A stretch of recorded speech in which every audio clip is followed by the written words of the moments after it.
일수로가론. 사물의 본체는 무상하나니 이러한 사물에는 본체가 없다. 본체라는 그것의 성품에도 본체가 없으니 그러므로 공과 무상을 설하네. 무슨 까닭으로 이 논설을 짓는가? 어떠한 이치를 설하고 어떤 사람을 파하는가? 대답하노니 경을 읽는 이가 광대한 부피의 실증을 내기 때문이며 또한 총명하고 예지 있는 사람이 한량없는 논설을 많이 익혔으나 열애의 법의 바다 가운데에서 뜻을 생각하다가 실증을 내기 때문이다. 또 자기 본체가 공하며 다르지 않다는 뜻에 대하여 의심을 내기 때문에 이 의심을 끊기 위하여 이 논설을 지었다. 어떠한 이치를 말했는지를 이제 설명하겠다. 일체의 법은 무상하고 스스로의 본체가 빈 것을 말한다. 스스로의 본체가 공하다는 것은 무상하다는 것과 다르지 않다. 일체의 법은 스스로의 성품과 스스로의 본체가 비어 있다. 그렇기 때문에 항상함이 없다. 온갖 부처와 연각과 성문은 공한 법 가운데에서 벗어남을 얻었다. 항상한 법 가운데에서 재행을 끊고 해탈을 얻은 것이 아니다. 개송해서 말한다. 공을 멸하고 있음에 본체에 머무르면 상견을 이루게 되고 다음 찰나에 모두 사라진다고 한다면 단견을 이루게 되리라.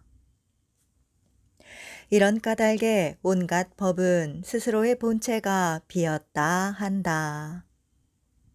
모든 부처님과 연각과 성문과 아라한은 이 이치 가운데에서 이익을 얻었기 때문이다.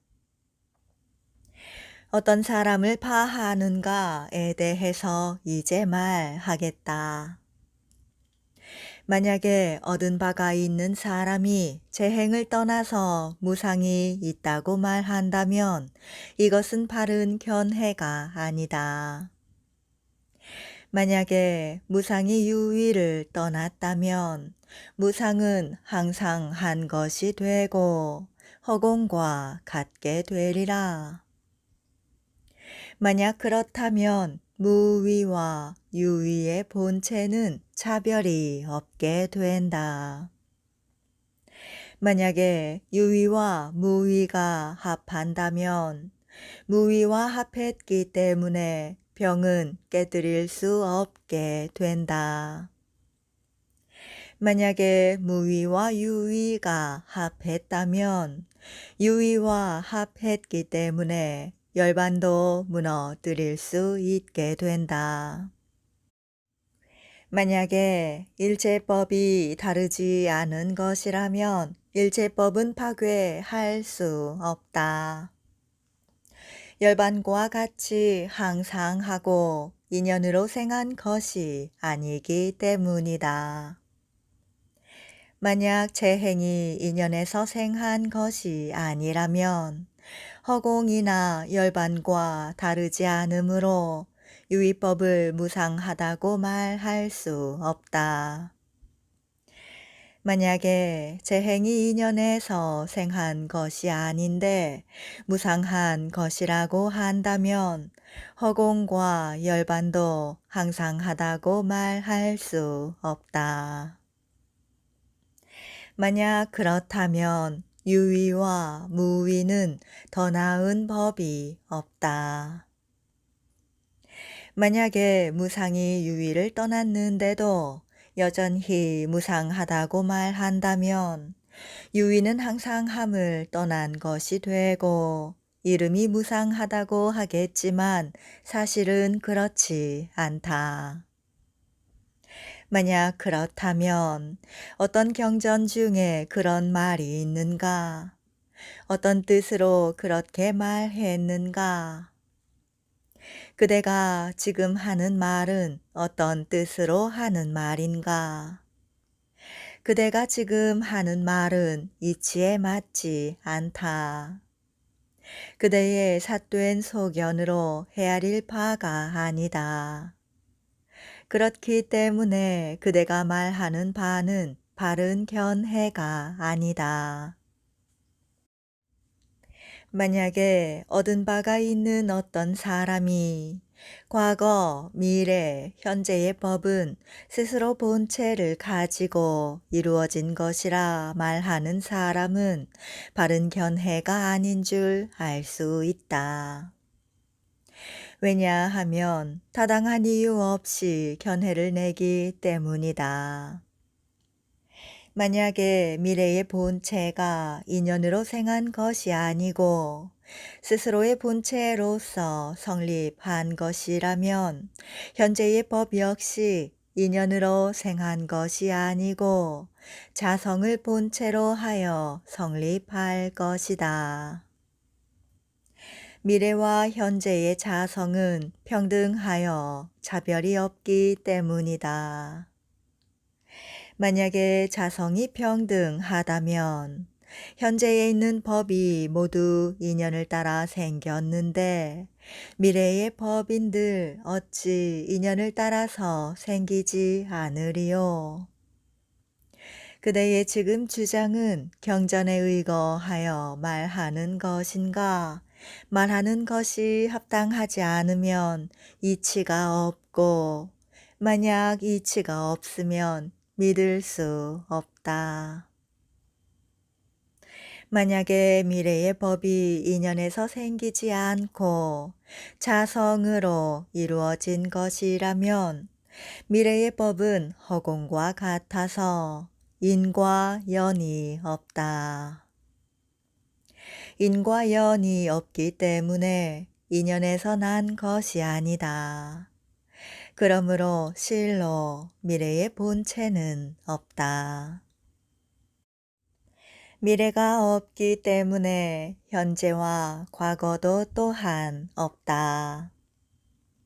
현재와 과거가 없기 때문에 삼세는 본체가 없다. 만약에 본체가 있다고 한다면 그것은 곧 상견이다. 원인 없이 생기는 것이기 때문이다. 만약 불제자로서 얻을 바가 있다는 소견을 가지면 외도인 갑이라 등과 다를 바가 없다.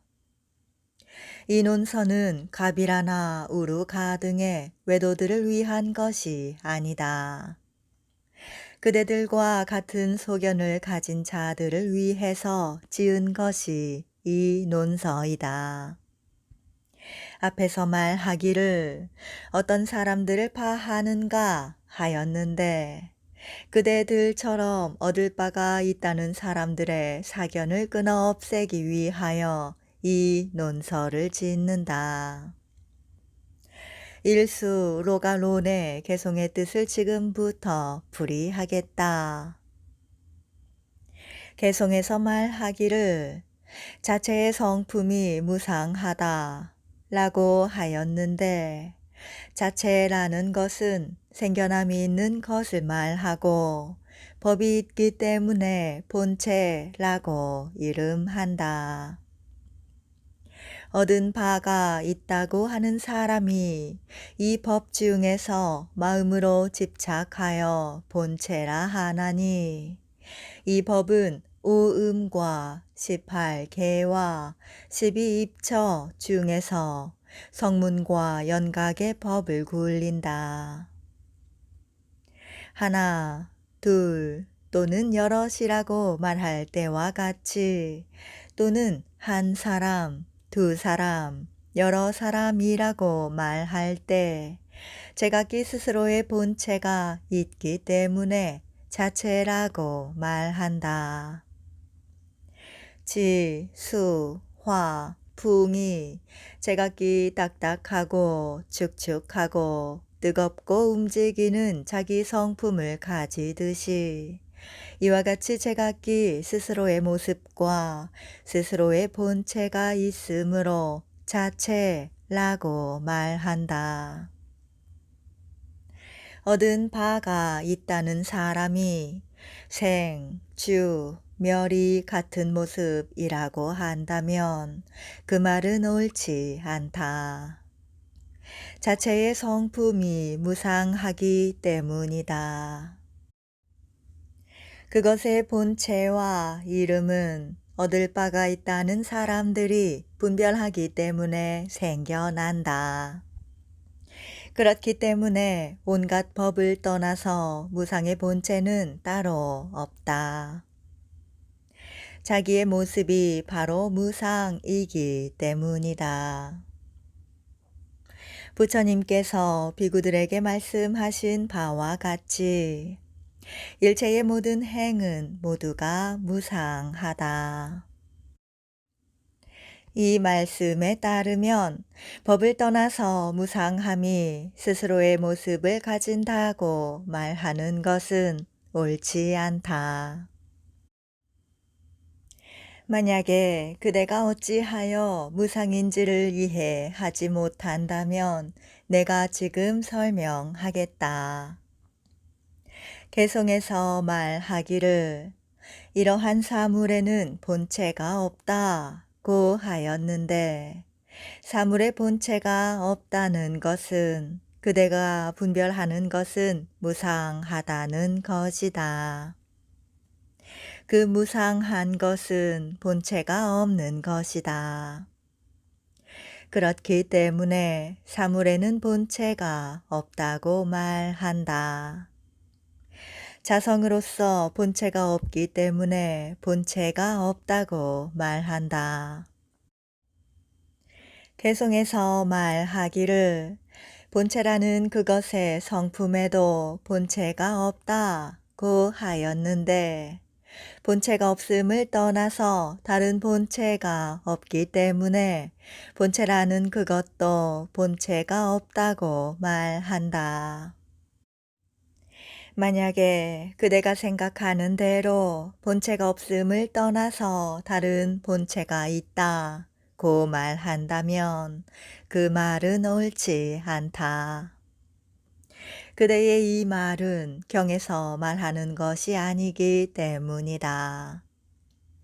만약에 본체가 없는 것이 곧 스스로의 본체이다 라고 말한다면 이것도 또한 옳지 않다. 경전에 서설한 바가 아니기 때문이다. 부처님께서 어떤 경전에서 이런 법을 말하셨는가? 부처님의 경전에는 이런 말이 없다. 경전에서 설한 것이 아니므로 옳지 않다.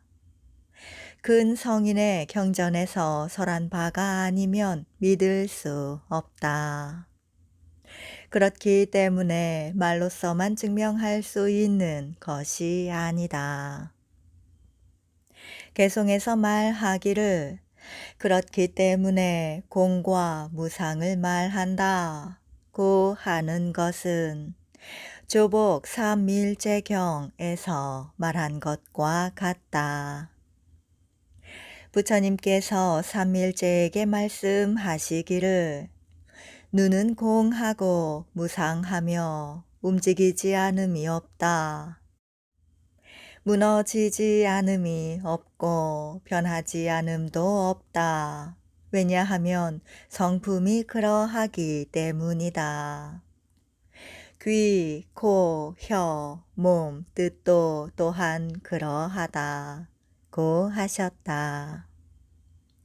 부처님께서는 이 경전 가운데서 공을 말씀하셨고 무상을 말씀하셨다. 이 말씀에 따라서 온갖 법은 공하고 무상한 줄 알 수 있다. 무상은 본체가 없다. 그러므로 모든 법의 성품은 그대로 본체가 없으므로 본체가 없다는 말은 이치에 합당하다. 만약 이와 같이 경전의 뜻에 들어갈 수 있다면 그 뜻은 합당하다. 만약에 경전에 들어가지 못하면 그 말은 무너진다.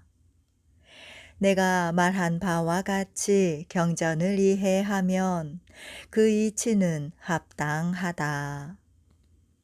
그렇기 때문에 법의 성품이 그대로 본체가 없다는 그 말이 일수로가론 1권에서 성취되었다. 무릇 모든 법은 본체와 성품과 사물들의 있음이 이름은 다르나 그 뜻은 같다. 그러므로 혹은 본체라고 하고 혹은 성품이라고 하고 혹은 법이라 하고 혹은 있음이라 하고 혹은 사물이라 하는데 모두가 있음의 차별일 뿐이다. 정음으로는 사바바인데 번역하여 자체의 성품이라 하고 다른 번역으로는 없는 법과 있는 법이라 하고 다른 번역으로는 자성이 없는 것이라고도 한다.